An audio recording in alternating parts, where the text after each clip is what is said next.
Assalamualaikum warahmatullahi wabarakatuh. Adik-adik yang saya banggakan, pada kesempatan kali ini kita akan belajar bersama dan membahas bersama kunci jawaban halaman 152, 153, 154, dan 155 pada tema 1 kelas 6. Selamatkan makhluk hidup. Baik, kita jawab di halaman 152. Buatlah kesimpulan dari teks di atas. Baik, kita akan membuat kesimpulannya adik-adik.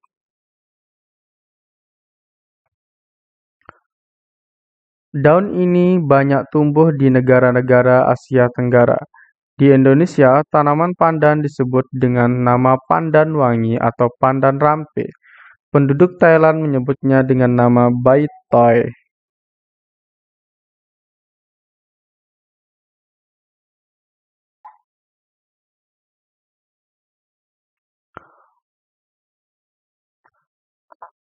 Baik, sekarang kita akan membaca bersama di halaman 153. Bacalah teks berikut.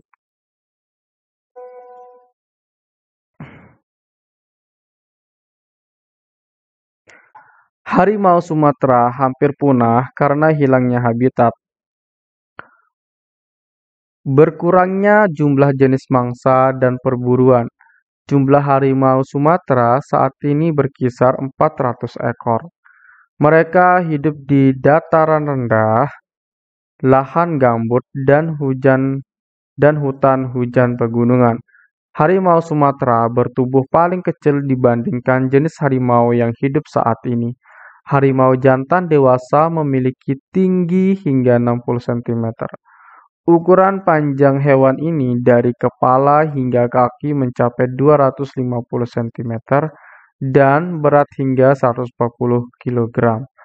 Harimau betina memiliki panjang rata-rata 198 cm dan berat hingga 91 kg. Warna kulit harimau Sumatera merupakan yang paling gelap dari seluruh harimau, mulai dari kuning, kemerah-merahan, hingga orange tua. Berikutnya soal nomor 2 kita akan bahas. Buatlah kesimpulan dari teks di atas. Gunakan kosakata baku. Harimau Sumatera hampir punah karena hilangnya habitat, berkurangnya jumlah jenis mangsa dan perburuan. Jumlah harimau Sumatera saat ini berkisar 400 ekor saja. Harimau Sumatera merupakan harimau dengan tubuh yang paling kecil dibandingkan dengan jenis harimau lainnya. Harimau jantan dewasa memiliki hingga sekitar 60 cm.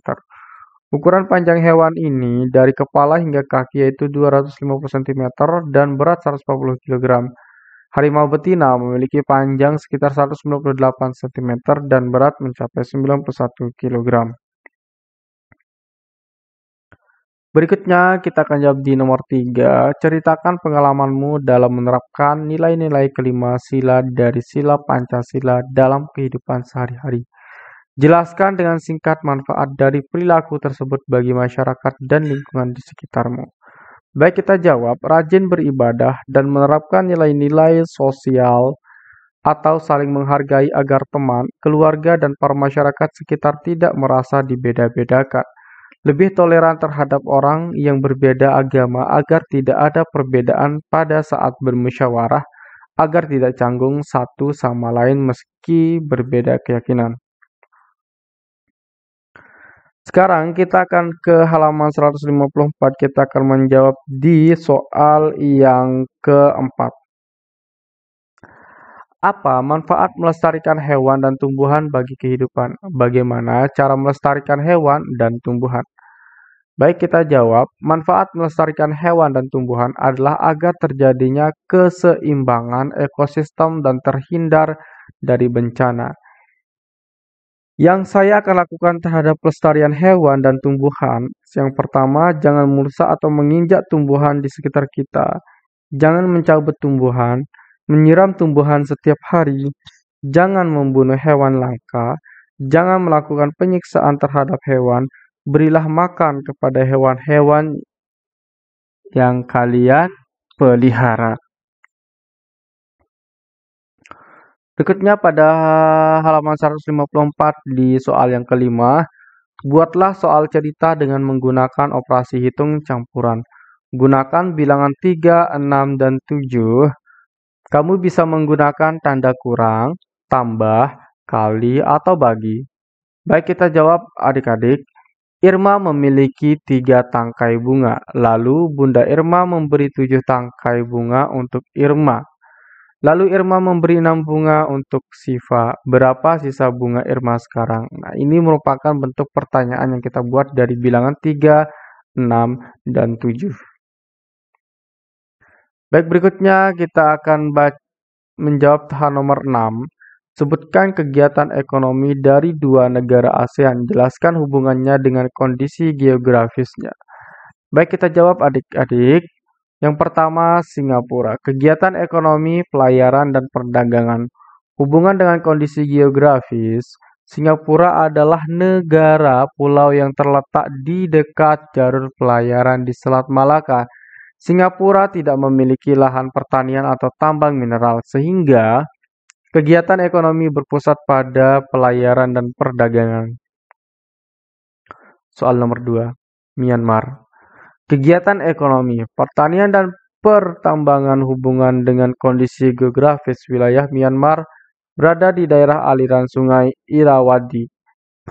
Lokasi ini membuat Myanmar memiliki lahan pertanian yang cocok untuk budidaya padi.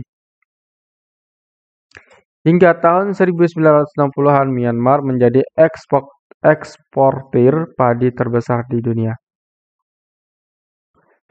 Berikutnya kita akan jawab di halaman 155. Ayo renungkan, apa yang telah kamu pelajari hari ini?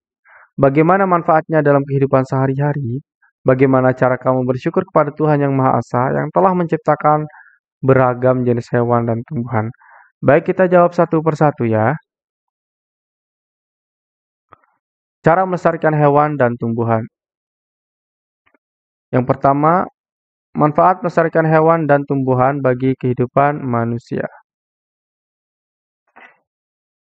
Yang pertama, menjaga sumber makanan dan kebutuhan pokok bagi manusia. Yang kedua, menjaga kesuburan tanah. Yang ketiga, mencegah terjadinya bencana. Yang keempat, menjaga keseimbangan ekosistem. Yang kelima, menjaga kualitas udara dan air. Yang keenam, menjadi sumber pendapatan pariwisata. Berikutnya pertanyaan ketiga kita akan jawab. Caranya yaitu berusaha melaksanakan segala perintahnya dan menjauhi segala larangannya, serta memelihara dengan baik kelangsungan dari hewan maupun tumbuhan tersebut. Baik, kita lanjut ke soal berikutnya di halaman 155. Amatilah lingkunganmu, apakah hewan dan tumbuhannya terawat? Bagaimana kamu akan membantu merawatnya? Baik, kita jawab ya, kurang terawat. Cara merawatnya, jika menemukan tumbuhan dan hewan yang tidak terawat, maka sikap kita sebaiknya menolong tumbuhan dan hewan tersebut. Kita bisa membawanya bersama kita di rumah untuk kita rawat dan kita jaga, serta berikan makan dan tempat tinggal yang layak. Nah, itu saja adik-adik yang kita bahas pada video kali ini. Sekian dan terima kasih. Assalamualaikum warahmatullahi wabarakatuh.